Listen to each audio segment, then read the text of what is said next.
Dev travel വേൾഡിൻ്റെ 133ാമത്തെ video. Kozhikode Wayanad Thamarassery ചുരം റോഡിൽ ഉരുൾപൊട്ടലുണ്ടായ സ്ഥലത്താണ് ഞാനിപ്പോൾ നിൽക്കുന്നത്. വ്യൂ പോയിന്റിന് എതിർവശത്തുള്ള കുന്നിൻ മുകളിൽ നിന്നും വലിയ പാറകളും മണ്ണും മരങ്ങളും ഒന്നിച്ച് കുത്തനെ താഴോട്ട് പതിക്കുകയായിരുന്നു. മിക്ക സമയങ്ങളിലും ധാരാളം സന്ദർശകർ ചുരം കാഴ്ചകൾ കാണാനെത്തുന്ന വ്യൂ പോയിന്റിലാണ് ഇങ്ങനെ സംഭവിച്ചത്. 2025 ഓഗസ്റ്റ് 26 ചൊവ്വാഴ്ച വൈകുന്നേരം 7 മണിക്കാണ് ഈ അപകടം ഉണ്ടായത്. ശക്തമായ മഴയിൽ ആശങ്കാജനകമായ ഈ മണ്ണിടിച്ചിലിൻ്റെ ഫലമായി ഗതാഗതം പൂർണ്ണമായും തടസ്സപ്പെട്ടു. 70 ലോഡിലധികം പാറകളും മണ്ണും മരങ്ങളും നീക്കം ചെയ്ത് 27-ാം തീയതി രാത്രിയോടെ ഗതാഗതം ഭാഗികമായി പുനഃസ്ഥാപിച്ചെങ്കിലും മഴയിൽ വീണ്ടും മണ്ണിടിഞ്ഞതിനെ തുടർന്ന് ഗതാഗതം പൂർണ്ണമായും നിരോധിച്ചു. ഇനിയും മണ്ണിടിയാനുള്ള സാധ്യതയുണ്ടെന്ന വിദഗ്ധ സംഘത്തിൻ്റെ റിപ്പോർട്ടിൻ്റെ കൂടി അടിസ്ഥാനത്തിലായിരുന്നു ഈ നടപടി. വാഹനങ്ങളെല്ലാം കുറ്റ്യാടി ചുരം വഴി തിരിച്ചുവിട്ടത് അവിടെയും ഗതാഗതക്കുരുക്കിനിടയാക്കി. ഈ സംഭവങ്ങളെല്ലാം മേപ്പാടി വഴിയുള്ള തുരങ്കപാതയുടെ പ്രവർത്തനങ്ങൾക്ക് ശക്തി പകർന്നു. കേരളത്തെയും കർണാടകത്തെയും പരസ്പരം ബന്ധിപ്പിക്കുന്ന ഒരു പ്രധാന പാതയാണ് ദേശീയപാത 766. ഈ പാത പണ്ട് NH 212 എന്നാണ് അറിയപ്പെട്ടിരുന്നത്. താമരശ്ശേരി ചുരത്തിലൂടെ പശ്ചിമഘട്ട മലനിരകൾ കടന്നു പോകുന്ന ഈ പാത കോഴിക്കോട് നിന്നും കൊല്ലകൽ വരെ നീളുന്നു. ഈ പാതയിൽ പ്രകൃതി സൗന്ദര്യം യാത്രികരെ പിടിച്ചു നിർത്തുന്ന ഒരു സ്ഥലമാണ് താമരശ്ശേരി ചുരം വ്യൂ പോയിന്റ്. ഇതിലെ കടന്നു പോകുന്ന മിക്ക സ്വകാര്യ വാഹനങ്ങളിലെയും യാത്രക്കാർ വാഹനം സൈഡാക്കി കാഴ്ചകൾ കാണാൻ ഇറങ്ങാറുണ്ട്. വയനാട് കാണാനെത്തുന്ന സഞ്ചാരികൾ നിർബന്ധമായും കണ്ടിരിക്കേണ്ട സ്ഥലങ്ങളിലൊന്നാണ് ഈ ചുരം വ്യൂ പോയിന്റ് എന്ന് പറയാം.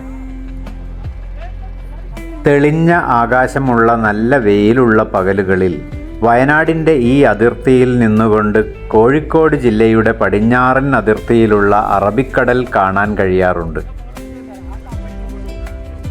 പലപ്പോഴായി കോടമഞ്ഞ് തഴുകിത്തലോടുന്ന ഈ മലനിരകൾ മിക്ക സമയങ്ങളിലും സന്ദർശകർക്ക് മുന്നിൽ മനോഹരമായ കാഴ്ച വിരുന്നൊരുക്കുന്നു. വല്ലപ്പോഴും സന്ദർശകരിൽ നിന്നും ലഭിക്കുന്ന ഭക്ഷണത്തിന് വേണ്ടി ഓടിയെടുക്കുന്ന കുരങ്ങന്മാരെയും ഇവിടെ കാണാം. കാടുകളിൽ അലഞ്ഞു തിരിഞ്ഞ് സ്വയം ഭക്ഷണം തേടി ജീവസന്ധാരണം നടത്താനുള്ള അവയുടെ ശേഷിയാണ് ഇതുവഴി ഇല്ലാതാവുന്നത്.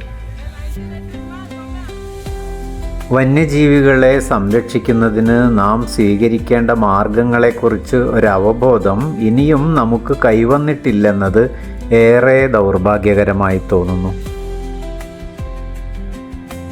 നട്ടുച്ച സമയമാണെങ്കിലും ആകാശം മേഘാവൃതമായതിനാൽ വിശാലമായ ഈ ഭൂപ്രദേശത്ത് അല്പാൽപമായി ഇരുട്ട് വ്യാപിച്ചതിനാൽ വിദൂര കാഴ്ചകൾക്ക് മങ്ങലേൽക്കുന്നുണ്ട്. കോഴിക്കോട് വയനാട് ജില്ലകളെ ബന്ധിപ്പിക്കുന്ന ഈ ചുരം റോഡിന് 12 കിലോമീറ്റർ നീളമുണ്ട്. 9 ഹെയർ പിൻ വളവുകളുള്ള ഈ പാത കേരളത്തിൻ്റെ വ്യവസായ വാണിജ്യ ടൂറിസം മുന്നേറ്റങ്ങൾക്ക് ആക്കം കൂട്ടിയ പാതയാണ്. 700 വർഷം മുമ്പ് കർണാടകയിൽ നിന്നും വയനാട്ടിലേക്ക് കുടിയേറിയ ജൈന മതവിഭാഗക്കാർ ഗതാഗതത്തിന് ഉപയോഗിച്ചിരുന്ന കാനനപാത പിൽക്കാലത്ത് ടിപ്പു സുൽത്താൻ വികസിപ്പിക്കുകയായിരുന്നു. ഇന്ത്യയിലെ ഏറ്റവും പഴക്കം ചെന്ന പാതകളിലൊന്നായ ഈ പാത പിന്നീട് VP സിംഗ് പ്രധാനമന്ത്രിയും KP ഉണ്ണികൃഷ്ണൻ ഉപരിതല ഗതാഗത മന്ത്രിയും ആയിരുന്ന കാലത്ത് ദേശീയപാത NH 212 ആയി വികസിപ്പിച്ചു. കേരളത്തിൽ 117 കിലോമീറ്ററും കർണാടകയിൽ 155 കിലോമീറ്ററും നീളമുണ്ട് ഈ പാതയ്ക്ക്. ചുരത്തിൽ നിന്നും അങ്ങ് അകലെ കോടഞ്ചേരി പഞ്ചായത്തിൽ ഈ കാണുന്നത് മർക്കസ് നോളജ് സിറ്റിയാണ്.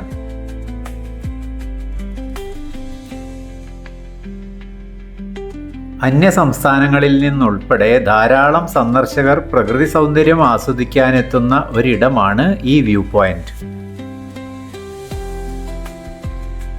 കോഴിക്കോട് നിന്ന് ആരംഭിച്ച് കുന്നമംഗലം, കൊടുവള്ളി, താമരശ്ശേരി, കൽപ്പറ്റ, സുൽത്താൻ ബത്തേരി എന്നീ പട്ടണങ്ങളും കർണാടകത്തിലെ ഗുണ്ടിൽപേട്ട്, നഞ്ചൻഗോഡ്, മൈസൂർ, നർസിപ്പൂർ എന്നീ പട്ടണങ്ങൾ കടന്ന് കൊല്ലകൽ എത്തുമ്പോഴേക്കും 272 കിലോമീറ്റർ ദൈർഘ്യം പിന്നിടുന്നുണ്ട് ഈ പാത.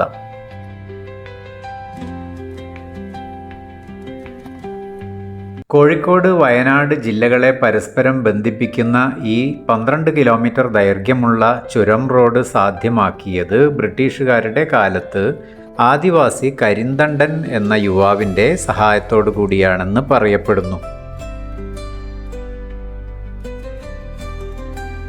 മുത്തങ്ങ, ബന്ദിപ്പൂർ വനമേഖലയിലൂടെ കടന്നുപോകുന്ന ഈ പാതയിൽ കർണാടക വനം ഭാഗത്ത് രാത്രി യാത്രാ നിരോധനം ഏർപ്പെടുത്തിയതിനാൽ വളരെ ക്രമീകരണങ്ങൾ നടത്തിയും ബുദ്ധിമുട്ട് സഹിച്ചുമാണ് കേരളത്തിലെ വലിയൊരു വിഭാഗം യാത്രക്കാരുൾപ്പെടെ കടന്നു പോകുന്നത്.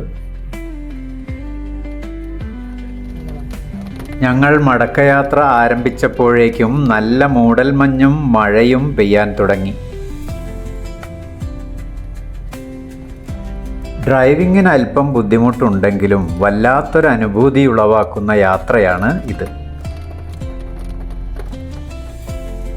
കോടമഞ്ഞും മഴയും ഒന്നിച്ചു ചേർന്ന് ഈ ഉച്ചസമയത്തെ സന്ധ്യ മയങ്ങുന്നേരമാക്കി മാറ്റിയിരിക്കുന്നു. ഇടയ്ക്കൊക്കെ ഇങ്ങനെയൊരു യാത്ര ചെയ്യുന്നത് മനസ്സിന് ഏറെ കുളിര് നൽകുന്ന കാര്യമാണ്.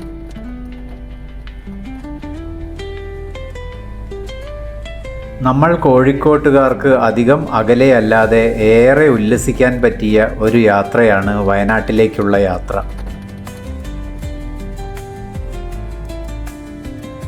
ഏറെ സന്തോഷത്തോടെ ഈ വീഡിയോ നിങ്ങൾക്കായി സമർപ്പിക്കട്ടെ. വീഡിയോ ഇഷ്ടപ്പെട്ടാൽ ഷെയർ ചെയ്യാനും സബ്സ്ക്രൈബ് ചെയ്യാനും മറക്കരുതേ. മറ്റൊരു വീഡിയോയുമായി നമുക്ക് വീണ്ടും കാണാം.